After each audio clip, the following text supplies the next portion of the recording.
Hi friends, welcome to our channel. Today discussing about the subject name వచ్చేసి సోషల్లో one of the most important topic అయినటువంటి భారతదేశ శీతోష్ణ స్థితి అనే టాపిక్ సంబంధించి కంటెంట్తో పాటు ప్రాక్టీస్ బిట్స్ అయితే ఈ వీడియోలో చూద్దాం. మీరు చూస్తున్న ఈ టెక్స్ట్ బుక్ వచ్చేసి మనకి ఏపీ గవర్నమెంట్ 2024లో రిలీజ్ చేసినటువంటి text book based bit bank అండి. దీనికి సంబంధించి మనం ప్రాక్టీస్ బిట్స్ ఈ వీడియోలో తెలుసుకోబోతున్నాం.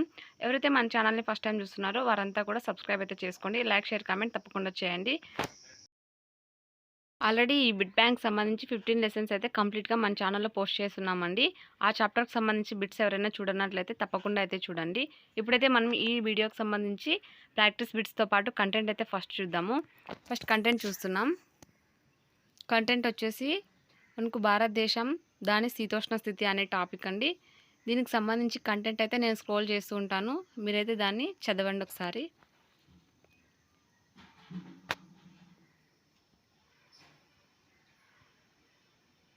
ఈ అంశాలు మీరు ఆల్రెడీ టెక్స్ట్ బుక్లో చదివే ఉంటారు. ఆ అంశాలన్నింటినీ మీరు మరోసారి ఈ వీడియో రూపంలో చదవడం వల్ల మీకు రివిజన్ అయితే అవుతుంది.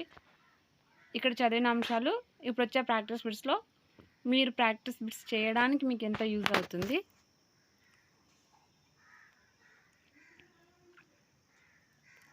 ఇది వచ్చేసి మనకు new 9th class and 10th class base చేసి ఉన్న కంటెంట్ అండి. దీన్ని బేస్ చేసుకొని మనకు ప్రాక్టీస్ బిట్స్ కూడా ఉన్నాయి. మనకు ప్రాక్టీస్ బిట్స్ వచ్చేసి మనకు చాలా ఎక్కువే ఇచ్చారండి. మీరు ఈ టాపిక్ చూసినట్టయితే మనకి 9th క్లాస్ ఓల్డ్ టెక్స్ట్ బుక్లో కూడా ఇదే ఉంది.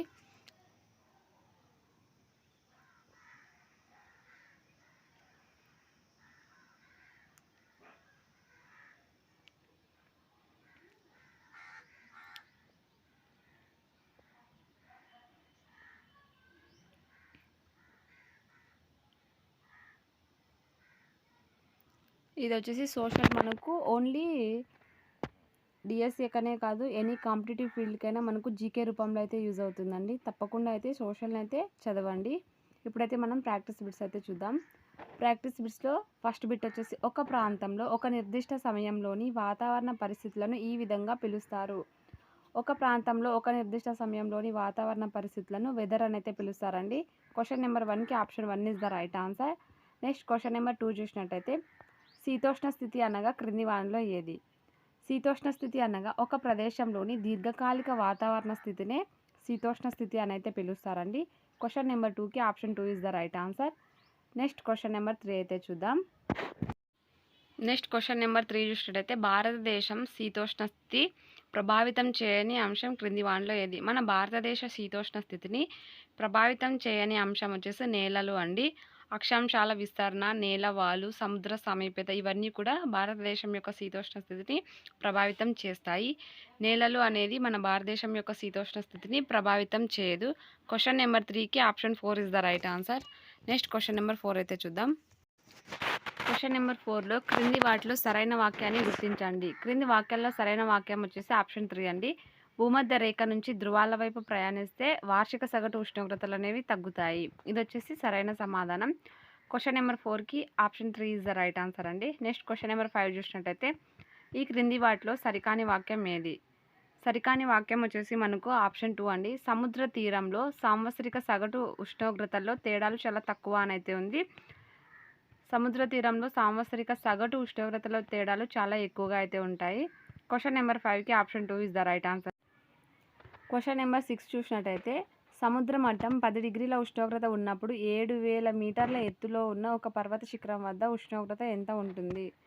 సముద్ర మట్టం 10 డిగ్రీల ఉష్ణోగ్రత ఉన్నప్పుడు 7000 మీటర్ల ఎత్తులో ఉన్న ఒక శిఖరం వద్ద ఉష్ణోగ్రత వచ్చేసి -32 డిగ్రీ సెంటీగ్రేడ్ అయితే ఉంటుందండి. క్వశ్చన్ నెంబర్ 6కి option 2 is the right answer. Next question number 7 చూసినట్టయితే భారతదేశంలో ఏ అక్షాంశం వద్ద తూర్పు జెట్ ప్రవాహం ఏర్పడుతుంది? భారతదేశంలో తూర్పు జెట్ ప్రవాహం వచ్చేసి మనకు 25 డిగ్రీల ఉత్తర అక్షాంశం వద్ద అయితే జెట్ ప్రవాహం అయితే ఏర్పడుతుందండి. క్వశ్చన్ నెంబర్ 7కి option 1 is the right answer. Question number 8 చూసినట్టయితే పశ్చిమ విక్షోభాలకు చెందని అంశం క్రింది వానిలో ఏది? పశ్చిమ విక్షోభాలకు చెందని అంశం వచ్చేసి ఆప్షన్ 2 అండి. భారతదేశం అంతటా ఓ మోస్తరు వర్షానికి కారణం అవుతాయి. క్వశ్చన్ నెంబర్ 8కి option 2 is the right answer అండి. నెక్స్ట్ క్వశ్చన్ నెంబర్ 9 అయితే చూద్దాం. నెక్స్ట్ క్వశ్చన్ నెంబర్ 9లో భారతదేశంలో మే జూన్ నెలల మధ్య వీచే వేడి పొడి గాలులను ఈ విధంగా పిలుస్తారు. భారతదేశంలో మే జూన్ నెలల మధ్య వీచే వేడి పొడి గాలులను లూ పవనాలని అయితే పిలుస్తారండి. క్వశ్చన్ నెంబర్ 9కి option 3 is the right answer. Next question number 10 అయితే చూద్దాం. భారతదేశంలో తొలిసారిగా వర్షం ఏ కాలంలో సంభవిస్తుంది? భారతదేశంలో వర్షం తొలిసారిగా వేసవి కాలంలో అయితే సంభవిస్తుందండి. క్వశ్చన్ నెంబర్ 10కి option 1 is the right answer. Next question number 11 అయితే చూద్దాం. భారతదేశంలో సంభవించే వర్షాన్ని జతపరచుము అని ఇచ్చారు. ఇటు సైడ్ వచ్చేసి వర్షానికి సంబంధించి పేర్లు ఉన్నాయి, ఇటు సైడ్ వచ్చేసి అవి పొందే రాష్ట్రాలు ఉన్నాయి. ఇప్పుడు వచ్చేసి ఏ చూసినట్టయితే అందీలు అని అయితే ఉందండి. అందీలు చూసినట్టయితే ఉత్తరప్రదేశ్లో అందీలు అని అయితే పిలుస్తారు. నెక్స్ట్ కాలబైశాఖి అని ఉంది. కాలబైశాఖి వచ్చేసి మనకు పశ్చిమ బెంగాల్లో పిలుస్తారు. నెక్స్ట్ సి వచ్చేసి మనకు చెర్రీ బ్లాసమ్స్ అని అయితే ఉంది. ఈ చెర్రీ బ్లాసమ్స్ వచ్చేసి మనకు కర్ణాటకలో పిలుస్తారు. నెక్స్ట్ డి వచ్చేసి మ్యాంగో షవర్స్. మ్యాంగో షవర్స్ వచ్చేసి మన ఆంధ్రప్రదేశ్లో పిలుస్తారు. క్వశ్చన్ నెంబర్ 11కి option 2 is the right answer అండి. నెక్స్ట్ క్వశ్చన్ నెంబర్ 12 అయితే చూద్దాం. హిందూ మహాసముద్రంలోని ఏ పవనాలు వీచడం వల్ల భారతదేశంలో ఋతుపవనాలు ఏర్పడుతున్నాయి? హిందూ మహాసముద్రంలోని ఆగ్నేయ వ్యాపార పవనాలు వీచడం వల్ల భారతదేశంలో ఋతుపవనాలు అయితే ఏర్పడుతున్నాయండి.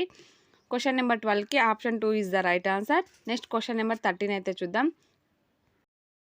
క్వశ్చన్ నెంబర్ 13లో భారతదేశానికి వచ్చిన ఋతుపవనాలు ఈ విధంగా విడిపోతాయి. మన భారతదేశానికి వచ్చిన ఋతుపవనాలు వచ్చేసి మనకు అరేబియా శాఖ, బంగాళాఖాతం శాఖగా విడిపోతాయండి.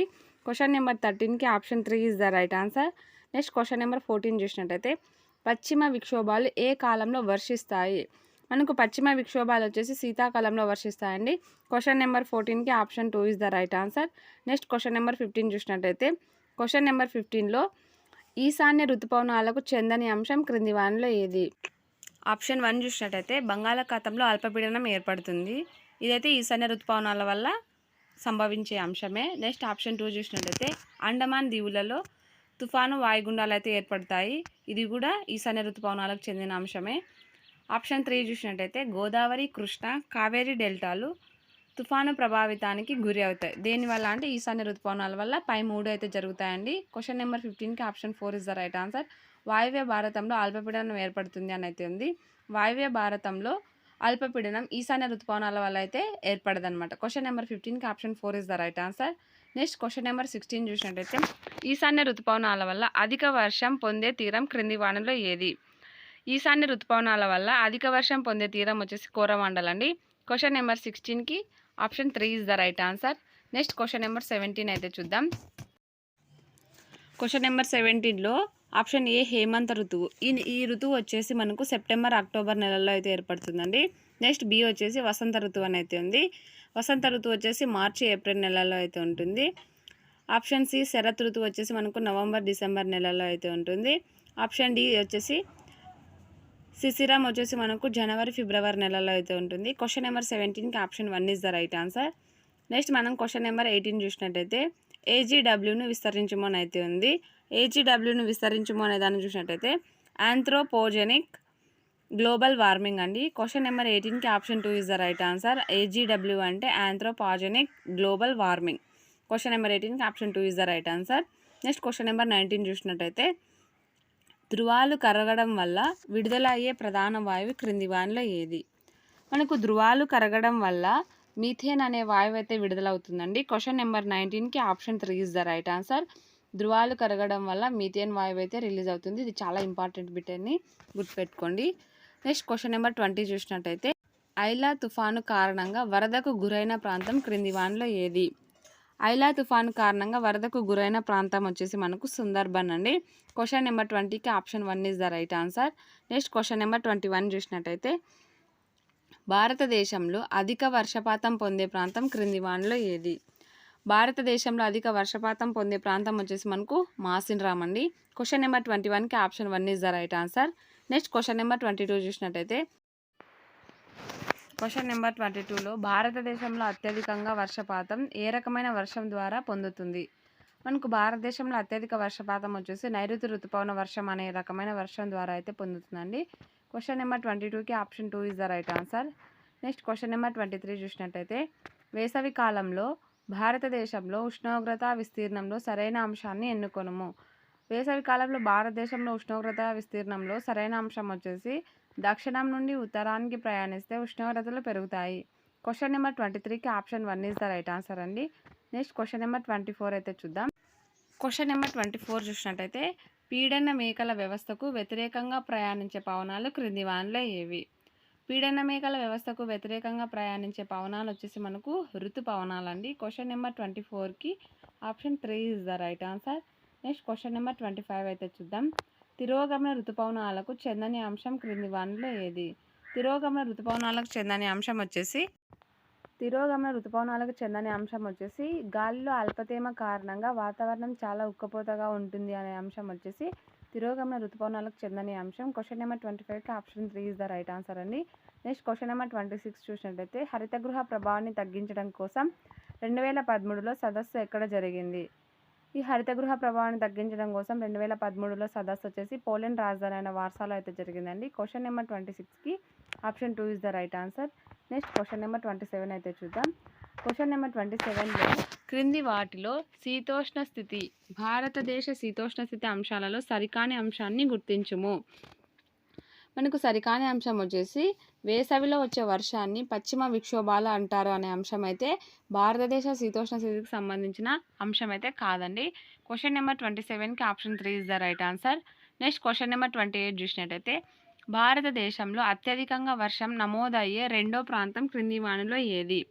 మొదటి ప్రాంతం మనకు మాసిన్ రామ్ అయితే చూసాము. ఇప్పుడు వచ్చేసి చిరపుంజి అండి. చిరపుంజి వచ్చేసి భారతదేశంలో అత్యధికంగా వర్షం నమోదయ్యే రెండవ ప్రాంతం చిరపుంజి. క్వశ్చన్ నెంబర్ 28కి option 1 is the right answer అండి. నెక్స్ట్ క్వశ్చన్ నెంబర్ 29 అయితే చూద్దాం.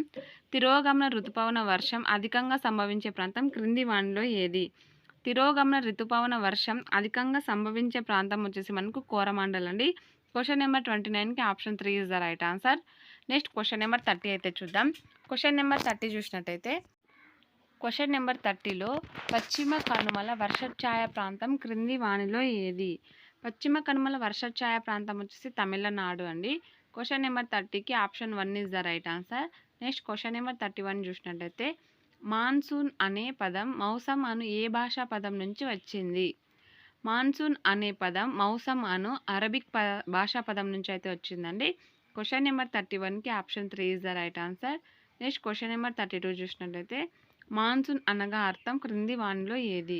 మాన్సూన్ అనగా అర్థం ఋతువు అండి. క్వశ్చన్ నెంబర్ 32కి option 1 is the right answer. Next question number 33 అయితే చూద్దాం. క్వశ్చన్ నెంబర్ 33 చూసినట్టయితే రాజస్థాన్ రాష్ట్రాన్ని క్రింది వానిలో ఏ ప్రాంతంగా చెప్పవచ్చు? రాజస్థాన్ రాష్ట్రాన్ని శుష్క ప్రాంతంగా అయితే చెప్పచ్చండి. శుష్క అంటే పొడి ప్రాంతంగా మనం చెప్పచ్చు. క్వశ్చన్ నెంబర్ 33కి option 4 is the right answer అండి. నెక్స్ట్ క్వశ్చన్ నెంబర్ 34 అయితే చూద్దాం. క్వశ్చన్ నెంబర్ 34లో రాజస్థాన్ రాష్ట్రంలో అత్యధిక ఉష్ణోగ్రత ఏ నెలలో నమోదైంది? రాజస్థాన్ రాష్ట్రంలో అత్యధికంగా ఉష్ణోగ్రత వచ్చేసి మనకు మే నెలలో అయితే నమోదైంది. క్వశ్చన్ నెంబర్ 34కి option 2 is the right answer. Next question number 35 చూసినట్టయితే రాజస్థాన్ ప్రాంతంలో నమోదైన అత్యధిక ఉష్ణోగ్రత క్రింది వానిలో ఏది? రాజస్థాన్ రాష్ట్రంలో నమోదైన అత్యధిక ఉష్ణోగ్రత వచ్చేసి 50 డిగ్రీల సెంటీగ్రేడ్ అండి. క్వశ్చన్ నెంబర్ 35కి option 4 is the right answer. Next question number 36 అయితే చూద్దాం.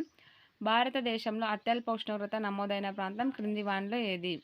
భారతదేశంలో అత్యల్ప ఉష్ణోగ్రత నమోదైన ప్రాంతం వచ్చేసి కార్గిల్ సమీపంలోని ద్రాస్. క్వశ్చన్ నెంబర్ 36కి option 1 is the right answer అండి. నెక్స్ట్ క్వశ్చన్ నెంబర్ 37 అయితే చూద్దాం. క్వశ్చన్ నెంబర్ 37 చూసినట్టయితే కార్గిల్ సమీపంలోని ద్రాస్ వద్ద నమోదైన అత్యల్ప ఉష్ణోగ్రత క్రింది వానిలో ఏది? కార్గిల్ సమీపంలోని ద్రాస్ వద్ద నమోదైన అత్యల్ప ఉష్ణోగ్రత వచ్చేసి -40 డిగ్రీల సెంటీగ్రేడ్. క్వశ్చన్ నెంబర్ 37కి option 2 is the right answer అండి. నెక్స్ట్ క్వశ్చన్ నెంబర్ 38 అయితే చూద్దాం. ద్రాస్ వద్ద అత్యల్ప ఉష్ణోగ్రతను ఏ నెలలో నమోదు చేశారు? ద్రాస్ వద్ద అత్యల్ప ఉష్ణోగ్రతను నవంబర్ నెలలో అయితే నమోదు చేశారండి. క్వశ్చన్ నెంబర్ 38కి option 3 is the right answer. Next question number 39 చూసినట్టయితే అత్యధిక వర్షపాతం నమోదైన ప్రదేశం క్రింది వానిలో ఏది? అత్యధిక వర్షపాతం నమోదైన ప్రదేశం వచ్చేసి మాసిన్ రామ్ అండి. క్వశ్చన్ నెంబర్ 39కి option 2 is the right answer. Next question number 40 అయితే చూద్దాం. క్వశ్చన్ నెంబర్ 40 చూసినట్టయితే కాశీ కొండలు మాసిన్ రామ్లలో నమోదైన వర్షపాతం క్రింది వానిలో ఏది? మనకు కాశీ కొండలు మాసిన్ రామ్లో నమోదైన వర్షపాతం వచ్చేసి 1140 సెంటీమీటర్లు అండి. క్వశ్చన్ నెంబర్ 40కి option 1 is the right answer. Next question number 41 చూసినట్టయితే అత్యల్ప వర్షపాతం నమోదైన జైసల్మేర్ ఏ రాష్ట్రంలో ఉంది? అత్యల్ప వర్షపాతం నమోదైన జైసల్మేర్ వచ్చేసి మనకు రాజస్థాన్లో ఉందండి. క్వశ్చన్ నెంబర్ 41కి option 1 is the right answer. Next question number 42 చూసినట్టయితే రాజస్థాన్లోని జైసల్మేర్లలో నమోదైన అత్యల్ప వర్షపాతం క్రింది వానిలో ఏది? జైసల్మేర్లో నమోదైన వర్షపాతం సెంటీమీటర్లలో మనం చెప్పినట్టయితే 12 సెంటీమీటర్లు అండి. క్వశ్చన్ నెంబర్ 42కి option 3 is the right answer. Next question number 43 అయితే చూద్దాం. క్వశ్చన్ నెంబర్ 43లో తీర ప్రాంతం నుంచి భూభాగంనకు ఎక్కువ దూరం పోతే తీవ్ర వాతావరణ పరిస్థితులు ఉండు శీతోష్ణ స్థితిని ఏమంటారు? తీర ప్రాంతం నుంచి భూభాగంనకు ఎక్కువ దూరం పోతే తీవ్ర వాతావరణ పరిస్థితులుండు శీతోష్ణ స్థితిని ఖండ అంతర్గత శీతోష్ణ స్థితి అంటారు. క్వశ్చన్ నెంబర్ 43కి option 1 is the right answer అండి. నెక్స్ట్ క్వశ్చన్ నెంబర్ 45 అయితే చూద్దాం. మార్చి సెప్టెంబర్ నెలల మధ్య ఋతుపవనాలు ఏ దిశ నుంచి వీస్తాయి? మార్చి సెప్టెంబర్ నెలల మధ్య ఋతుపవనాలు వచ్చేసి మనకు ఈశాన్య దిశ నుంచి అయితే వీస్తాయండి. క్వశ్చన్ నెంబర్ 45కి option 1 is the right answer. Next question number 46 చూసినట్టయితే వేసవిలో భారత భూభాగంపై ఏ వ్యవస్థ ఏర్పడుతుంది? వేసవిలో భారత భూభాగంపై తీవ్ర అధిక పీడన వ్యవస్థ అయితే ఏర్పడుతుందండి. క్వశ్చన్ నెంబర్ 46కి option 4 is the right answer. Next question number 47 చూసినట్టయితే అధిక పీడన ప్రాంతం నుంచి అల్పపీడన ప్రాంతం వైపు గాలులు వీయడాన్ని ఏమంటారు? అధిక పీడన ప్రాంతం నుంచి అల్పపీడన ప్రాంతం వైపు వీచే గాలులను నైరుతి ఋతుపవనాలు అయితే అంటారండి. క్వశ్చన్ నెంబర్ 47కి option 2 is the right answer. Next question number 48 అయితే చూద్దాం. భారతదేశానికి వచ్చే ఋతుపవనాలను ప్రారంభంలో ఏమని పిలుస్తారు? మనకు భారతదేశానికి వచ్చే ఋతుపవనాలను ప్రారంభంలో ఆగ్నేయ వ్యాపార పవనాలను అయితే అంటారండి. క్వశ్చన్ నెంబర్ 48కి option 2 is the right answer. Next question number 49 అయితే చూద్దాం. భారతదేశ వాతావరణంను ఎన్ని ఋతువులుగా విభజించవచ్చు? భారతదేశ వాతావరణమును మనం 5 ఋతుపవనాలుగా విభజించవచ్చు అనమాట. క్వశ్చన్ నెంబర్ 49కి option 3 is the right answer అండి. నెక్స్ట్ క్వశ్చన్ నెంబర్ 50 అయితే చూద్దాం. జూన్ మధ్య నుంచి సెప్టెంబర్ మధ్య వరకు ఉండు కాలాన్ని ఏమంటారు? జూన్ మధ్య నుంచి సెప్టెంబర్ మధ్య వరకు ఉండు కాలాన్ని వేసవి కాలం అయితే అంటారండి. అదే ఋతుపవనాలు అయితే నైరుతి ఋతుపవనాలు. క్వశ్చన్ నెంబర్ 50కి option 2 is the right answer అండి. భారతదేశం శీతోష్ణ స్థితి అనే టాపిక్ సంబంధించి కంటెంట్ మరియు ప్రాక్టీస్ బిట్స్ కంప్లీట్ అయ్యాయండి. ఇంతటితో మన ఛానల్లో వచ్చేసి సోషల్కి సంబంధించి 15 చాప్టర్స్ అయితే కంప్లీట్గా పోస్ట్ చేసి ఉన్నట్టుగా భావించవచ్చు. నెక్స్ట్ వచ్చేసి మనకు 16 చాప్టర్గా మనకు భారతదేశం నదులు నీటి వనరులు అనే టాపిక్ సంబంధించి కంటెంట్ మరియు ప్రాక్టీస్ బిట్స్తో మీ ముందుకైతే వస్తున్నాము. ఈ వీడియో మీ అందరికీ నచ్చినట్టయితే లైక్ చేయండి, షేర్ చేయండి, కామెంట్ చేయండి. తప్పకుండా సబ్స్క్రైబ్ అయితే చేసుకోండి. మన ఛానల్లో పొందుపరిచే సమాచారం ప్రతి డిఎస్సి ఆస్పిరెంట్కి కూడా చాలా యూస్ఫుల్గా అయితే ఉంటుందండి.